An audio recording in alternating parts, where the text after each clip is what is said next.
my beautiful lovelies, it's Emmy. How are you? It's great to see you and welcome back.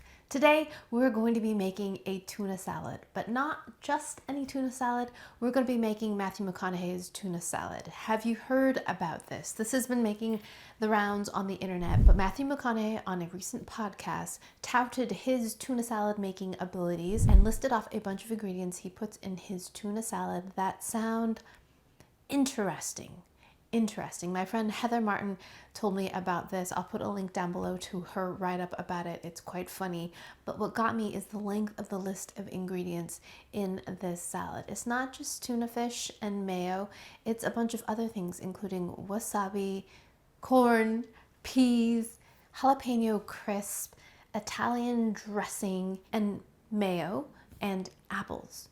So the combination of apples and mayo make me think of a Waldorf salad, which I quite like, which was created in the Waldorf Astoria. If you've never had that salad, you should definitely check it out. It is a chicken salad that's made with chopped up chicken, mayonnaise, grapes, walnuts, and apples. It sounds like a strange concoction, initially this idea of fruit and mayonnaise and chicken, but it's actually very delicious. Love it very much. And I have to thank my brother-in-law Eric, who introduced it to me. It is smashing. It's a wonderful way to use up leftover cold turkey or chicken. But today we're not making chicken salad. We're going to be making Matthew McConaughey's tuna salad. And apparently this is supposed to be really delicious. So the primary reason why I do all these recipes is because I really want to know if it's as good as they say or what the heck it tastes like. So often people will taste things in videos and they don't tell me what it tastes like. They just say, it's good, or it's not so great. They don't tell me why or what it tastes like, and drives me crazy. But that's great, because then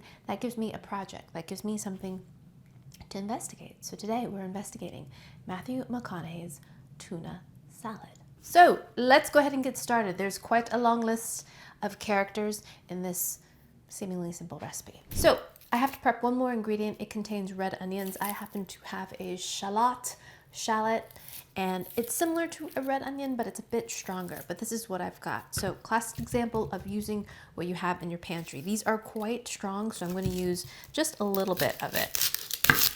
So Matthew does not give exact amounts. I'll see if I can find a recording of the podcast so you can hear what he says, because he has such a recognizable voice and Texan accent. So I'm going to be making my best guess on the ingredient amounts. So for the shallot, I'm just going to put in about a tablespoon, and I'm going to finely mince it because, as I said, it's quite strong. I might even use a little less, just that much. If you're using red onion, you can use a little more if you like. So that's just about a tablespoon. Let me just put that in here. Smells great. So as far as fresh ingredients, we have some chopped apple here. It's probably about a quarter cup, third of a cup. And then I've got a few tablespoons of frozen peas, equal amount of frozen corn, and then the shallot that we just chopped up, about a heaping tablespoon. So those are our fresh ingredients. And then 1 can of tuna, which I have drained. So let's make the salad, shall we? Do I have a cute bowl that we can make it in? I'm going to use this bowl. This is another kind of a retro bowl that I found at the thrift store, which I love finding kitchenware from. You can find some good gems. Look at this one. This too I found at the thrift store. Look at this. Isn't that great? Old measuring cup embossed on there. No paint, so then it'll never come off. You know what I mean? Back to our salad making. In our bowl, which is mostly clean, we're going to add 1 can of tuna fish. All right, tuna fish. Boom. Apples.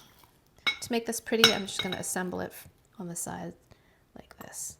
I'm going to pour all my ingredients around the perimeter to make it look cute. Green peas. That's one of the ingredients I find questionable, green peas. I'm not a huge fan of peas, but I do find it is a pretty integral ingredient in things like samosas or chicken pot pie. So I usually have some in my freezer, but they're not my favorite vegetable. You know what I mean? Like, I never want just buttered peas. My child, though, my oldest child, loves peas. peas, frozen peas. Oh, they also belong in cup noodles as well. They do. So that's a pretty picture, right? A lot of ingredients. Oh, dill pickle too. I believe he lists off dill gherkins, which are small pickles. I have dill pickle chips. That's what I'm gonna use. Because you want that pickly dilly bite, right? This is, to me, similar to sweet relish. So sweet relish, my mom would often use that in her tuna fish salad when I had it as a kid. A little bit of sweet relish. It's also, in my opinion, an integral ingredient in tartar sauce. A little bit of relish. All right, so that is about an equal amount. So that's probably about a tablespoon, 2 tablespoons. Alrighty, there we have it, the pickle. So now we're gonna make our dressing. I'm gonna start with some fresh lemon juice. I'm gonna add the juice of 1/4 of a lemon, half a lemon, let's see. So the juice of half a lemon, so that's about 1 tablespoon. Get my pits out of there. And then a little more acid with some red wine vinegar, 1 teaspoon. And Matthew McConaughey says he uses a little bit of Italian dressing. So this is going to be my Italian dressing. I'm going to add an equal amount of neutral oil, 1 teaspoon, and some Italian seasoning to that, 1/4 teaspoon. Then I'm going to add some wasabi, good old wasabi. This is not true wasabi, by the way. This is made out of horseradish and has food coloring in it, but I'm gonna add a good snake of it. I'd say that's about a teaspoon of wasabi. And then we're gonna add some mayo, make it creamy. 1, 2. 2 tablespoons to start, and some freshly cracked pepper. Matthew suggests using agave, but I'm going to use honey for my bees. And this is about half a teaspoon, 1/4 teaspoon. I'm going to do this to taste. We'll taste this first, and if it needs more sweetness, I'll add more. Now I'm going to use a little whisk this up. So it has all the makings of a delicious dressing, right? We have acid, we have fat, salt, seasoning, a little spice with the wasabi. All right, whisk that up. It looks like ranch. Look at that. It's not gonna taste like ranch. In fact, let's give it a taste and see what it's like. I'm so curious to see what the wasabi does. Here we go. Itadakimasu. Ooh, I like it. A little bit sweet. So it's kind of akin to a Miracle Whip dressing, just a little bit sweet, but the wasabi is definitely present. Not like smoke your nose strong or powerful, just a little horseradishy bite. Definitely got some tang to it from both the vinegar and the lemon juice. Excellent. Really good. Yum. So before I add the dressing to the salad, I want to taste an ingredient that I've never heard or tasted before. Crispy jalapeños. Have you ever? These were just in the supermarket, right next to the French's onions. You know those crispy onions that you put on green bean casserole? These were right there. I've never heard of these before, but apparently they're popular in Texas. I don't know. How come I've never heard of these? Okay, let's see. All right. Oh, they smell great. I'm so excited about, look at that. So they're chips. They look like ridge chips, but I believe that's a jalapeno. And they're covered in some kind of coating, and they're crispy. Oh, wow. Perfect additions to salads, soups, potatoes, burgers, steaks for extra flavor. All right, let's give this a taste. Oh, yeah. So first of all, they're nice and crispy. They've got a thickness to them, though, that's more similar to a cracker in terms of thickness and crunch. It's kind of a denser crunch, not as crunchy as a chip. They've got a little bit of heat to them, but they have a really nice peppery flavor to them. Ooh, that one was spicy. Not too bad though. They're kind of like a potato chip and a cracker blended together in terms of crunch. They taste a little bit oily, sweet and salty, and jalapeno-y. Great! I like them. They do taste a little oily though, a little greasy. But that and that, oh yeah. Alrighty. Jalapeno, crispy jalapenos. Never have I ever. Alrighty, final step. We're gonna add our dressing to our salad. And add all of it. Alrighty, mix all the ingredients together. Corn, peas, crunchy apple, shallots, and tuna. Break up the tuna. If I'm making a Waldorf salad, I usually use a Granny Smith apple. I like how tart they are, but I really like how crunchy they are. And that's what I would have used in this, but I had half of a Honeycrisp from my breakfast left over, so I added that instead. And Honeycrisp, as their moniker suggests, are crispy. So, but they're a little sweet. But I like the choice in terms of the colorfulness. This adds a little bit of red from the skin of Honeycrisp. So that's very pretty. Okay, now I'm going to add my crunchy jalapenos. I'm gonna add about 1/4 cup of those into the mix. Ooh, that's gonna add some nice crunch. It looks a little bit like bran flakes though. It looks like I've added cereal to my salad. All right, there it is. Matthew McConaughey's tuna fish salad, or tuna salad.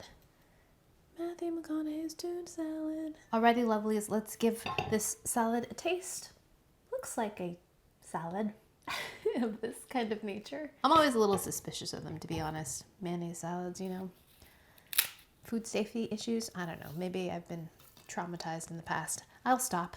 Alrighty, so let's go ahead and give this a taste. I'm gonna use one of these crackers. I love these. They're super thin. I believe Wasa makes them. They come in sesame and rosemary. They're lovely. So great with cheese or dips. All right, trying to get a bite of everything. A little bit of apple, a little bit of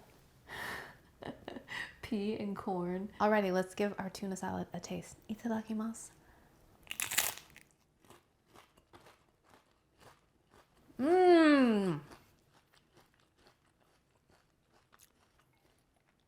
Yo, totally up to the hype. So good.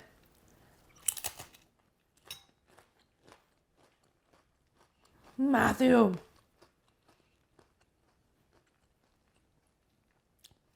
So smacking good. So this is really different than regular tuna fish salad. It is, in my opinion, more similar to a Waldorf salad in terms of all the additions to the tuna fish. It becomes something else. It's not just the stuff that you have in a tuna fish sub, for example. You've got a lot of texture going on. Love the addition of the apples because it gives it a great crunch. The shallot too, but the shallot gives it a great kind of sulfurous flavor. And then you've got the peas and corn in there, which also adds another layer of texture, kind of cool vegetal bite to it. But I think what's the best part of this salad is the dressing. The wasabi works so well and complements the kind of heat from the jalapenos so nicely. The wasabi isn't so strong that it does that kind of sinus explosion thing. It just has this really lovely flavor of horseradish, and you get a little bit of heat from the jalapeno crisp, which are crunchy. It was so good.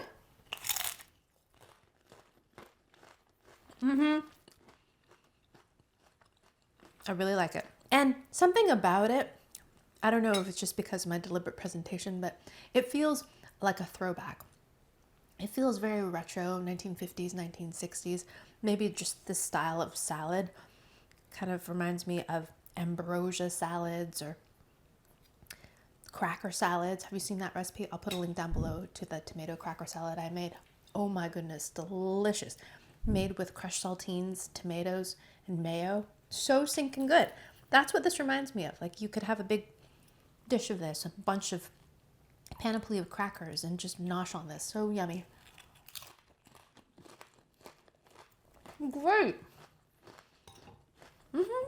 So another reason why I think this works so well is you've got a lot of strong flavors that kind of bolster the strong flavor of the tuna fish and complement it. You've got the wasabi, which is strong, but that kind of mellows out with the mayo. You've got the acidity from the vinegar. You've got a little bit of that pickle brine. You got the dill. You got a little Italian seasoning to kind of liven everything up. And it just works so nicely. I'm so impressed. Love it. It works both on a textural level and a flavor level. And I would definitely make this again. Thank you, Matthew. Thank you for sharing your tuna fish salad recipe with us.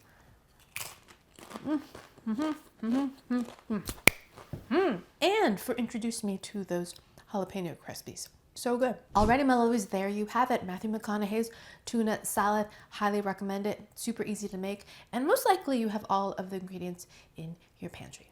Except the jalapeno crisp, depending on where you live. Alrighty, my lovelies, thanks so much for watching. I hope you enjoyed that one. I hope you learned something. Please share this video with your friends. Follow me on social media, like this video, subscribe, and I shall see you in the next one. Toodaloo, take care, bye!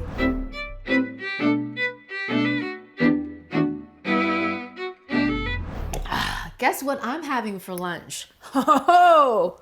Ho ho ho!